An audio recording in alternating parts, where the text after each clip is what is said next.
fruit. The sweet truth.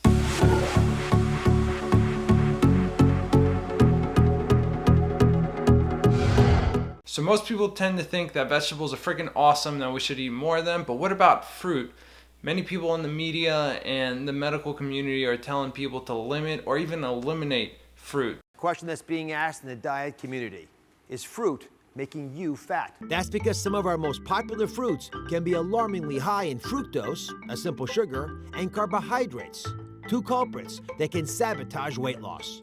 In fact, a cup of grapes is filled with as much sugar as some candy bars. We're not designed to eat as much fruit as we eat today. Sugar, because of its inherent composition, this stuff called fructose, is a bad carbohydrate. All right. So that's clearly the most important thing you do. Limit your fruits, limit your sugar intake. So there's obviously many reasons why people claim that you should limit or eliminate fruit.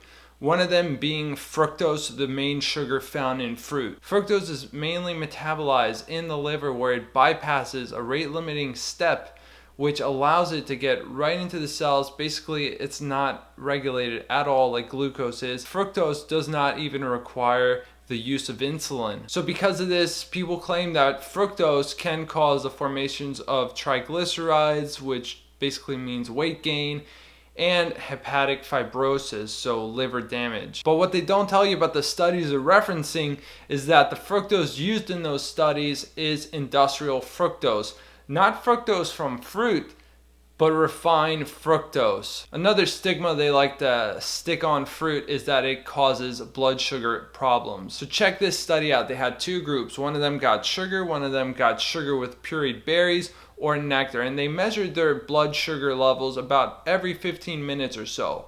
And what they ended up finding was the group that consumed sugar with pureed berries or nectar actually had better glycemic profiles than the group that just got sugar. Now realize this, the group that had better glycemic levels that consumed the berries and nectar was on top of the sugar. So they consumed more sugar in total than the group that just consumed plain sugar. So what's the deal, right? Most people beforehand would predict that the group that consumes more sugar is going to have more blood sugar problems.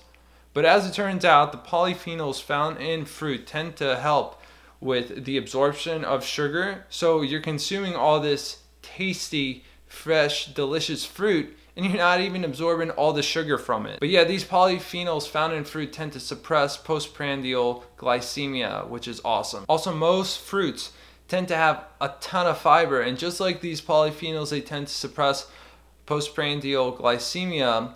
So, you know, you consume all this fruit, you're adding all this bulk because of that fiber, and your GI tract is having a much harder time absorbing all the sugar from the fruit, as opposed to just consuming like a glucose solution that they used in that previous study. So consuming fruit is just not the same thing as consuming sugar, refined fructose, whatever.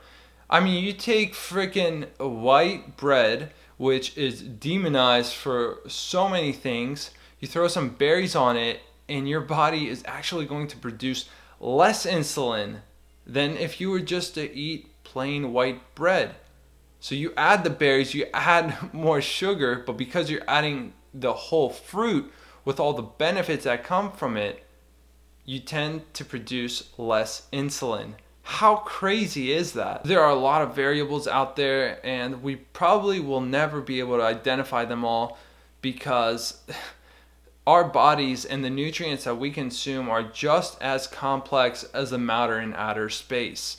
Nutrition is not what one nutrient can do to you, but rather a whole symphony of them. So the point of this video is not that, you know, if you eat unlimited amounts of fruit that you're not going to run into any problems. Like, I cannot guarantee that. But this video is rather about the recommendations of these people in the media and the medical community telling you to limit and eliminate fruits, which is just ridiculous. They tell you avoid fruits, avoid carbohydrates, eat fat, eat protein, which are driving the leading causes of death in this country and around the world. It's just ridiculous. Fruits are whole foods. Don't be afraid of them. Don't listen to these weirdos telling you to avoid whole plant-based foods. So I hope you guys enjoyed this video. Give it a like if you liked it, and down below I have this in like an essay format. I actually presented this information to my class and my professor, and they were actually really impressed. So if you guys rather read it, check it out and subscribe for more videos on the vegan lifestyle. And thank you guys for watching. We'll see you in the next video.